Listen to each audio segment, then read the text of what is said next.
Half a century. एक ख्याल मेरे दिल में आता है, अगर ये दो बातें मुझे 20 साल पहले पता होती तो मेरी जिंदगी से बहुत सारे कष्ट कम हो जाते। 50 सालों की मेहनत और गलतियों के बाद जो मैंने सीखा, काश किसी ने मुझे पहले सिखा दिया होता। चलिए आपको सिखाते हैं। आज देखते हैं उन दोनों लेसन्स को, और दोनों लेसन्स के साथ 3 स्टेप फ्रेमवर्क जो आप इजीली अप्लाई कर सकते हैं। मेरे 50 सालों के अनुभव को निचोड़कर अगर इसका एसेंस बनाया जाए तो सिर्फ 2 लेसन्स हैं। रिश्तों में जो आपके लिए बहुत महत्व रखते हैं, एक ही मंत्र, उनकी हर छोटी बात मान लें। उम्मीदों को छोड़ दीजिए। जब सर पर लटकी हुई तलवार हट जाएगी तो आप जो कुछ भी कर रहे हैं वो बेहतर होगा। 50 साल में मैंने क्या सब कुछ सही वक्त पर, सही तरीके से, सही रिजल्ट्स के साथ किया है? मैं तो क्या, कोई भी इस सवाल का जवाब हाँ में नहीं दे सकता, और मेरा जवाब तो बहुत बड़ा ना ही होगा, क्योंकि मैंने बहुत सारी गलतियां की है। उन गलतियों से बहुत कुछ सीखा भी है। वो गलतियां ना दोहराएं जो मैंने की है। 2 सबक आपकी सोच से ज्यादा आसान और कल्पना से ज्यादा पावरफुल। आप ट्राई करना चाहेंगे कैसे ये लाइफ का गेम चेंज करता है? नंबर 1, रिश्तों में छोटे छोटे सरेंडर्स, बड़ी जीत। सामने वाले की छोटी छोटी बातों को मान लें। आप छोटे छोटे सरेंडर्स कर रहे हैं तो बड़ी जीत आपके पास अपने आप आसानी से आएगी। सुनने में लगेगा मैं आपको हार मानने के लिए या पैसिव होने के लिए कह रही हूँ, पर ऐसा नहीं है। It is about choice, a strategic choice. गुर है विवेक या समझ में। हमारे रिश्तों में ज्यादातर हम अपने ईगो को बहुत ज्यादा इंपॉर्टेंस दे देते हैं। हर छोटी बड़ी बात में हम ईगो को बीच में ले आते हैं और चाहते हैं कि हमारी ही जीत हो, हमारी ही बात सही प्रूव हो, हमारी ही बात सामने वाला माने। हो सकता है उस समय हम किसी तरह से अपनी बात मनवा लें, जीत जाएं, पर ये आगे के लिए मनमुटाव का कारण बनता है, ट्रस्ट को कम करता है, रिलेशनशिप के बॉन्डिंग पर काफी इम्पैक्ट डालता है। मैं पहले हर चीज को एक परफेक्ट तरीके से ही देखना चाहती थी। जो जैसा होना है वैसा ही होना चाहिए। डेली लाइफ के एग्जांपल्स लें तो कबर्ड्स में रखे हुए कपड़ों की स्पाइन भी बराबर मैच होनी चाहिए।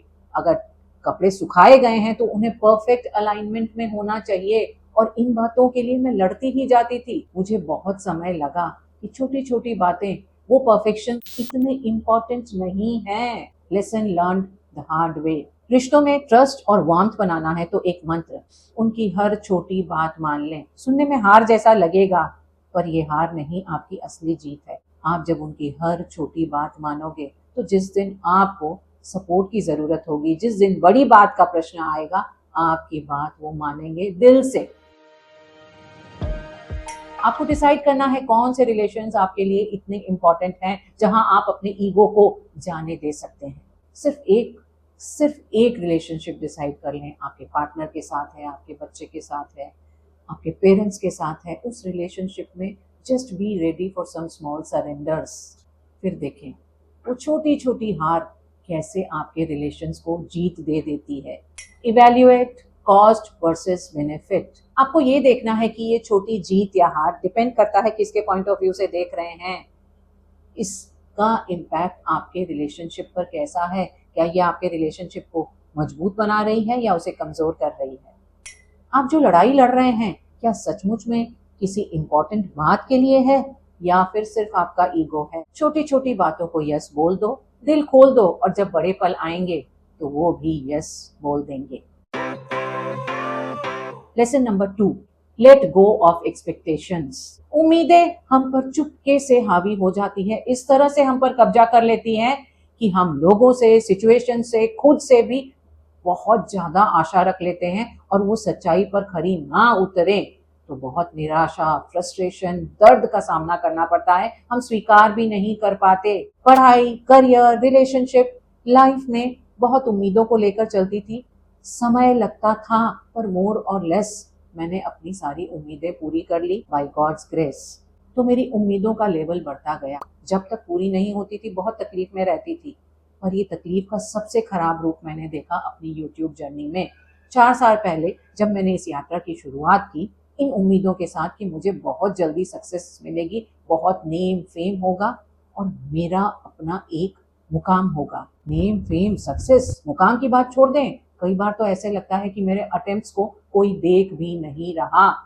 सच्चाई और उम्मीदों के बीच के इस गैप को स्वीकार करना बहुत तकलीफदेह था, बहुत समय लगा, 3 साल तो मैं बराबर लड़ती रही अपनी उम्मीदों से, पर पिछले 1 साल में मैंने उम्मीदों को जाने दिया, बहुत तकलीफ के साथ, पर ये समझ आया कि ये उम्मीदें ही मुझे शायद कहीं रोक रही हैं।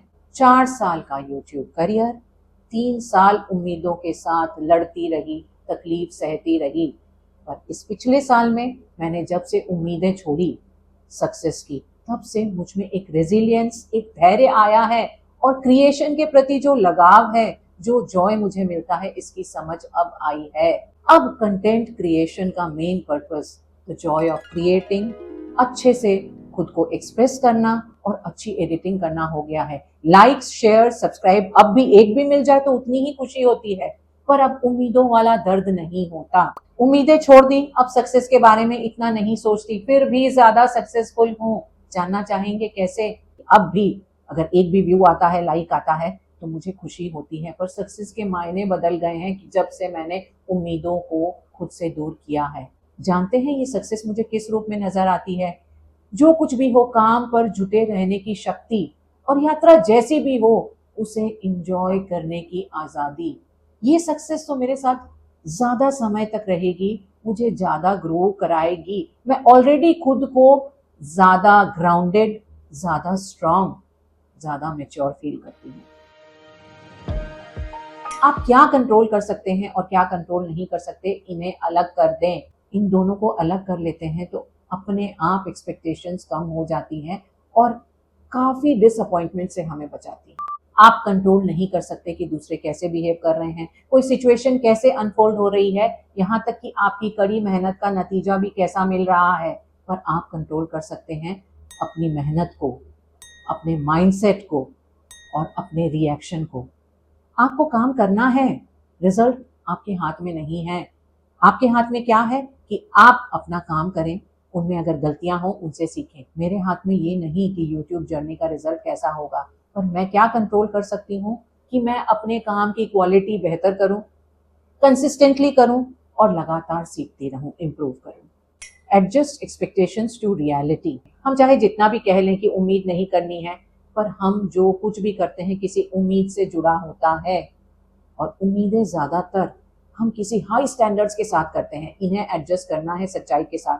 मतलब ये नहीं है कि आप हार मान रहे हैं या अपने काम की क्वालिटी गिरा रहे हैं, इसका यही मतलब है कि आप ज्यादा फोकस्ड हैं और खुद को सजा नहीं दे रहे हैं अगर रिजल्ट ना भी आए तो। Practice detachment. आपको इनडिफरेंट नहीं होना, आई डोंट केयर वाला एटीट्यूड नहीं रखना। आप उतने ही कमिटेड रहें, उतने ही फोकस्ड रहें, उतना ही डीपली केयर करें, पर आप उस प्रेशर को, उस लोड को जाने दे रहे हैं, उससे खुद को दूर कर रहे हैं। डिटैचमेंट कैसे क्रिएट करें, इसे ज्यादा अच्छे से समझना हो तो हम वाईफाई कनेक्शन का एग्जांपल लेते हैं।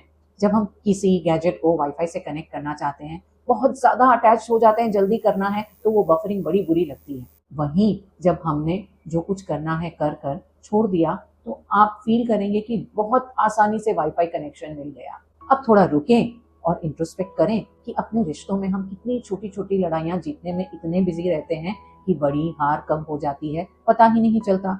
इतने अननेसेसरी एक्सपेक्टेशंस का भार अपने ऊपर लाते रहते हैं कि जिंदगी बहुत ज्यादा अनकंफर्टेबल हो जाती है। आखिर में सारांश यही है कि आपका नजरिया क्या है और आपका फोकस और एनर्जी आप कहाँ दे रहे हो। जब हम छोटे छोटे सरेंडर्स और कम एक्सपेक्टेशंस पर काम करेंगे तो हमें बड़े सपोर्ट और ऐसे रिजल्ट्स मिलेंगे जो हमारी जिंदगी को बहुत हल्का, खुशनुमा बना देंगे।